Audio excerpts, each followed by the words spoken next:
সুপ্রিয় দর্শক, আসসালামু আলাইকুম। যেখান থেকে আমার এই ভিডিওটি দেখছেন তাদের শুভেচ্ছা এবং অভিনন্দন।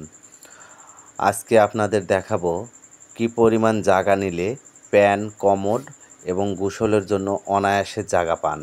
তো জানতে হলে অবশ্যই পুরো ভিডিওটি দেখবেন।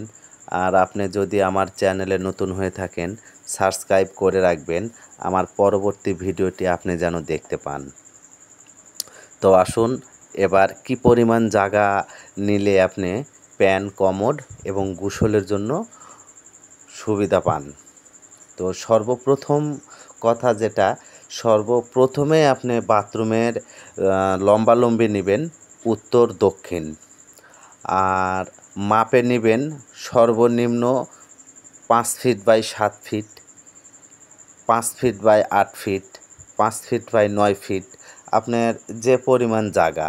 তো সর্বশেষ 5 ফিট বাই 7 ফিট জায়গা হলে প্যান, কমোড এবং গোসলের জন্য অনায়াসে সুন্দর একটা জায়গা আপনি পাবেন।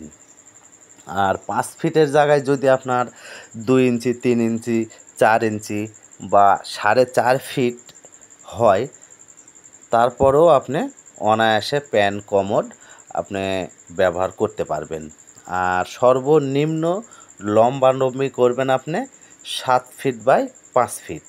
আর যদি আপনার জায়গা থাকে সেই ক্ষেত্রে আপনি 8 ফিট দিতে পারেন, 9 ফিট দিতে পারেন, 10 ফিট দিতে পারেন, এটা কোনো সমস্যা নেই। আর জায়গা যদি না থাকে তাহলে আপনি 7 ফিট বাই 5 ফিট এইটুকু জায়গা আপনি নিতেই হবে। তাহলে এইরকম প্যান, কমোড এবং গোসলের জন্য অনায়াসে অনেক জায়গা আপনি পাবেন।